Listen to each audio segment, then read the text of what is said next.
everybody, and welcome back to Shade Podcast with me, Lou Mensah, and our 9th series, where we'll explore the influences that shape Black contemporary art today. Inspired by the tradition of the harmony between the lyrical and the visual, these artist conversations reveal the people and the sounds that inspire their practice. There's a playlist to accompany the series, which was created for you by my guests. So enjoy this convening of spirits to mark the end of the year.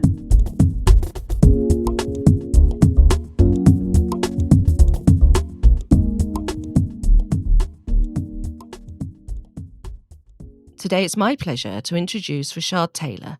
Rashod is a Missouri-based photographer whose photographs are a window into the Black American experience. His work uses portraiture to address themes of family, race, culture, and legacy. Rashod is most recognised for his Little Black Boy series, an ongoing project featuring his son, which earned him an Arnold Newman Prize. His work is actively collected by the Museum of Fine Arts in Houston, and he has been featured in publications including National Geographic, The New Yorker, The Atlantic, The Guardian, Forbes, and many more. He's been selected for the 2024 Autograph Lightwork Artist Residency, which will support the development of his work. And there he will join a previous Shade podcast guest, the photographer Jermaine Francis. I was introduced to Rashod's work by a joint friend of ours, the photographer Christine Joy Imac, who was a Series 2 guest as well. Rashod's photographs embody a communing of influences from the past, present, and future.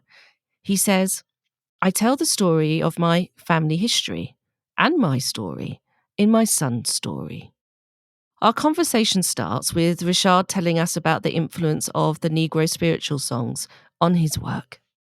I think about, my own family who were sharecroppers in Mississippi, right? So both my mom and dad's side families came from Mississippi. So, and really connected to that, I think of old Negro spirituals. I think there's something to be said about the origin of those and how slaves would sing these songs, and really is this idea of hope, right? And hope that, even though they're going through this horrific, brutal time in history, that there was hope in God and religion, and hey, there's a better place for us. So a lot of the songs spoke of that. And I can just imagine and see in my mind, the ancestors working on the cotton fields and having these hymns, right? Or on Sundays when they would have church. And I think there's this connection between religion and hope, especially for Black people, because slavery took away all of that, right? It took away the hope. So it was one thing that we could grab onto. And I think it correlates with some of my work, especially as I think about my America series, because there's the tone, it's just this richness, I think. And it kind of just speaks to your soul, because I can listen to it now and get almost choked up, because you think about, this is what we had. This is all we had. We had these songs and this hope that, we won't be able to escape slavery, but there's a better place after this. There was one inspiration for this series, and it was from a quote by the photographer Ming Smith, who was a guest on this show. Her work is known for the joining of the lyrical and the visual energy and light that comes from music, particularly jazz. And it just made me really think about that connection between music and art. And she said, if people could feel what I feel when I hear a Billie Holiday song, that's what I would want them to feel when they look at my work. And I wonder what your Billie Holiday song would be. Okay. I don't know if it's just one, but who's got one? I think about, so back in undergrad, in terms of like developing film, and we would always play music. So I would always play Sade. And there was just something about, like, I don't know, it's just this calming sense that it brought over me as I, developed and printed. And, in her voice, there's just so much love, but then also pain that duality, it's multiple things. You can feel multiple things with music, and different songs make you feel different ways. And I feel like with a majority of her songs, I go to that place. You can, feel the love and the tenderness and the care, but then you also feel the pain and the struggle, right? And I feel like that's beautiful. And I think my work, I feel like it kind of breathes that with it. When you look at the arc of the work, with the pictures of my son, with the My America series, I feel that I would kind of play some of those songs on repeat from her. So it's this idea of music transcending race and culture and Yes. everything. So I feel a little bit of that is in my work too, because obviously this work is about my son being black and me and raising a black son in America. But I feel like even if you have, even if you're not black or person of color or whatever, like you still can connect to certain aspects of the work because we've all had those familial relationships with fathers and sons or uncles or nephews or whatever it is, mothers. And I feel like the work can connect on that level, Yeah. which is great because I really want to bring people in Yeah. and really take a deeper look at what I'm trying to do. Okay, that's going on the playlist, so that's Okay. awesome. Awesome. Awesome. Yeah. And so the sounds that surround you as you're working, I imagine, are very different. What do you feel around you? Like as you work, what do you hear? What do you feel? It could be different. I'm so kind of locked into where I'm at and what I'm doing that Yeah. I just zone in on that. And that allows me to kind of think and talk to myself and Mm, figure out what I'm trying to do. And then I think in a intimate setting at home, a lot of it is just listening to my son because we have a dialogue, right? So it's this dialogue back and forth in our process, kind of giving his ideas and what he wants. So it's just kind of a negotiation. So for me, it's really being attuned and in the moment with the sitter, whether it's him or his mom or whoever's in front of the camera. I will say though, for some of the studio shots that I do, I definitely will have a little soundtrack with some Sade playing. Or sometimes if I need to get the mood up, I'll play some reggaeton. I have a soft place for that. My wife is Dominican, so Oh, nice. Okay, yeah. Because my next question was the sounds to bring the energy up. So it's reggaeton for you. hands down, Right. hands down. I'm still working on my Reggaeton. Spanish too, so I don't understand a little bit of it. It's just this thing that gets you moving. It's hard to be in a room with someone and the music is really good and they're dancing and you're just like Standing there. sitting there stoic with the same energy. You just can't, right? It's contagious, right? So in order to get the mood up and things, I look at that type of reggaeton or something with some bass that I can kind of move Mm, with. yeah, I like that. That sounds good. And as like we're getting towards the end of the year, towards the festive season, I think it's important to think about how stillness can resonate with us and with a sense of peace and homecoming, an anchor for us, like in our creativity as well. You know, we need the rest and the quiet and the stillness as much as we need the inspiration and the excitement. And so I just wonder, like, how much stillness is part of your creative process. It's hard to kind of like turn it off. Being a full-time artist, I feel like my mind is always going and it's always, what's next? What's next month? What's the month after that? What do I have lined up? So it's definitely a challenge, but it's something that I definitely aspire to do more of. Even for me, just quiet and stillness could just be laying in my bed when everyone, my son's at school and my wife's at work, like just Yeah. being in my room and literally like doing nothing because I'm always on the go. Yeah. So for me, I'll read or meditate just to kind of center me, because the world's going to keep turning and going. So it just helps get me to a place of really just kind of clarity where I can kind Mm. of see things that I want to do and just be open to what kind of pops up.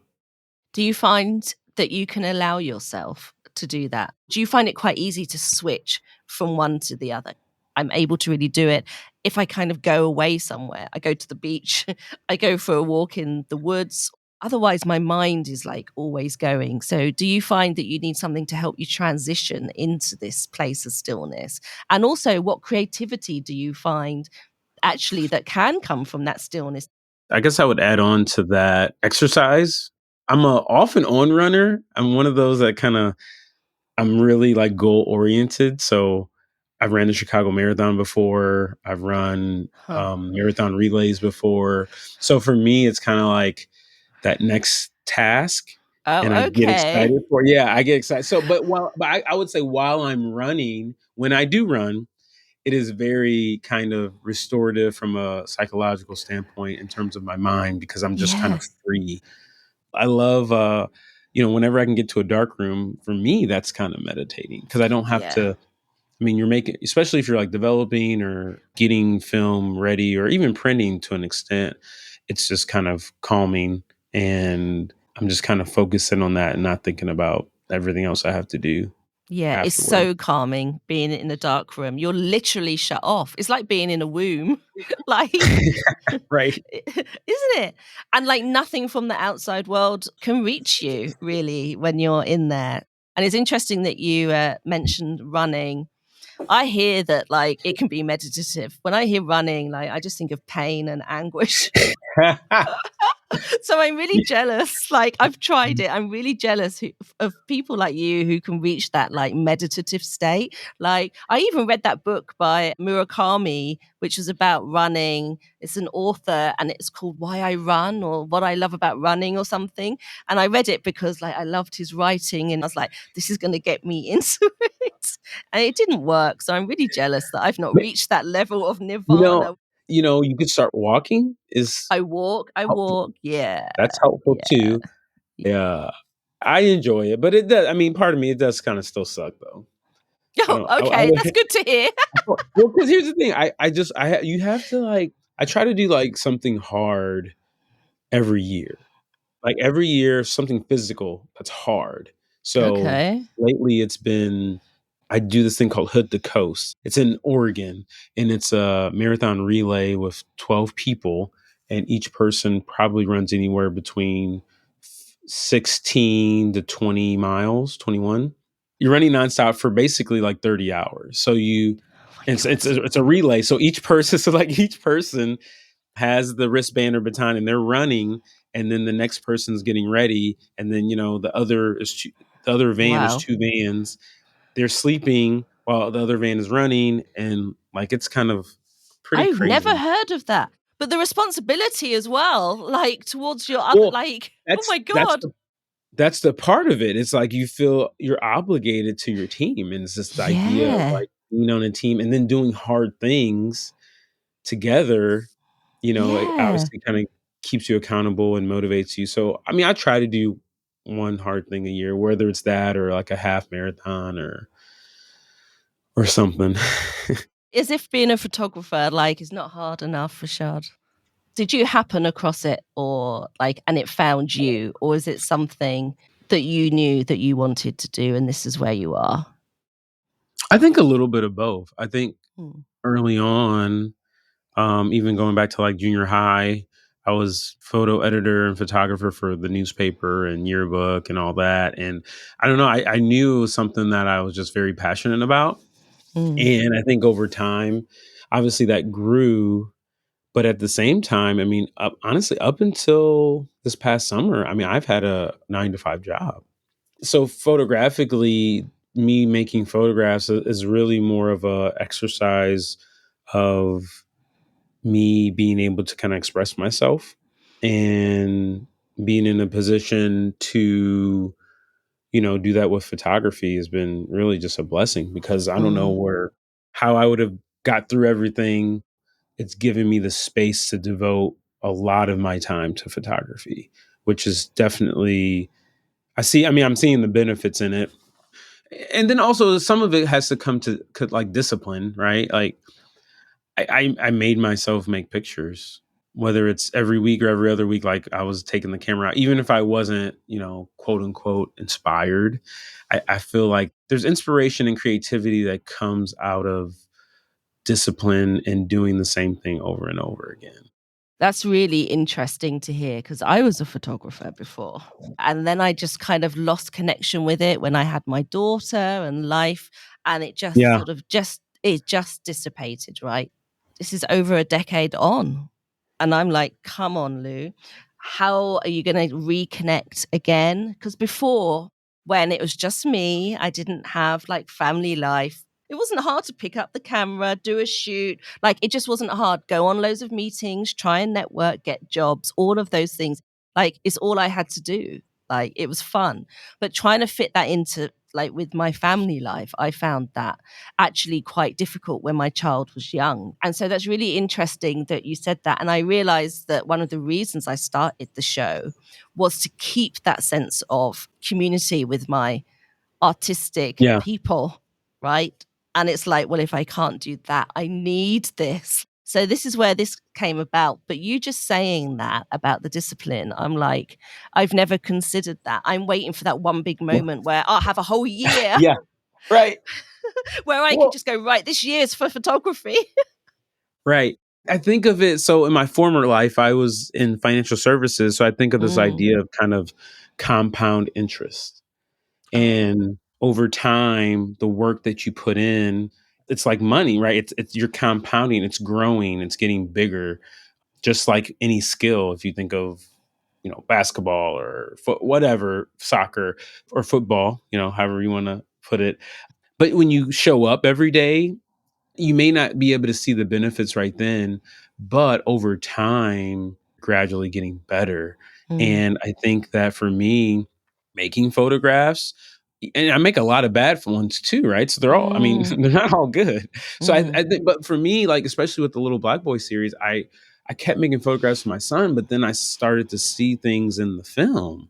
And I'm like, oh, I like the juxtaposition between, you know, Mm. him and this little girl and what he has on, like, so those things started coming up, and then Mm. that's when kind of the creativity and the ideas start coming, like, oh well, maybe I want to do more of that. And that's how I kind of came up with it in photography. It was my professor was just, you know, keep photographing, like don't stop. And you'll, even if you don't know what you're doing, or I mean, half the time I don't know what I'm doing, right? I just it's intuitive. So you're just photographing things that you're drawn to, or people you're drawn to, or areas or whatever. And Mm. then those things start to show themselves as you do more of it. And Mm. then that's where you can kind of direct it and say, oh, I like this aspect of this photograph. Let me explore that and dig deeper. Or let me do some Mm. research on who else in photography has done this in the past.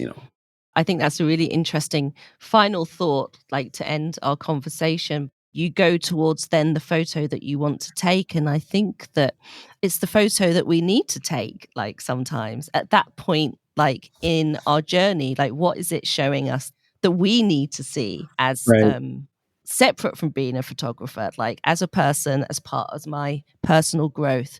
What is it that this image that I'm drawn to, or that intuition that you're talking about, is actually something that we need to carry on our journey? And that's what comes through, I think, in the photograph. You mentioned intuition, and Mm. I think so when you made the comment, you talked about not maybe, haven't photographed in a while or whatnot, but you're doing this. And I feel like a podcast like this is so enriching to others that listen to it.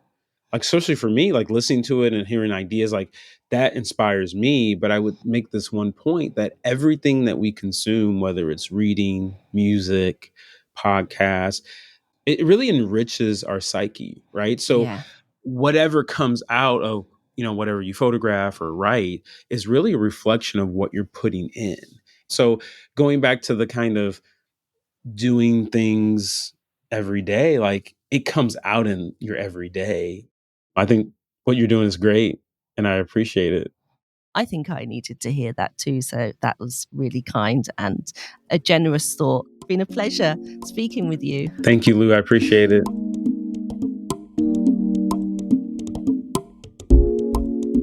Thank Thank you for listening to Shade Podcast with the brilliant Rashod Taylor. I was so interested to hear about his telling of ancestral stories through his large format photographs of his loved ones. It was refreshing to hear how discipline is such an important part of his practice and how he looks to music as diverse as the Negro spirituals, reggaeton, and Sade to fuel his inspiration. Be sure to look up his work using the links that I've shared in the podcast description. Subscribe to Shade Podcast to listen to all the episodes in this series. Also explore Shade Art Review on Substack, joining thousands of art-curious listeners like you who are discovering more about the work of visual artists from the Black diaspora. There you'll find art listings, comment, artist spotlights and guest posts, and free subscriptions are available. But for the full Shade Art Review experience, sign up today to receive 20% off your annual membership, an offer which is available for the duration of this series. This series of Shade Podcasts was produced and hosted by me, Lou Mensah, and mixed by Tess Davidson. See you next time.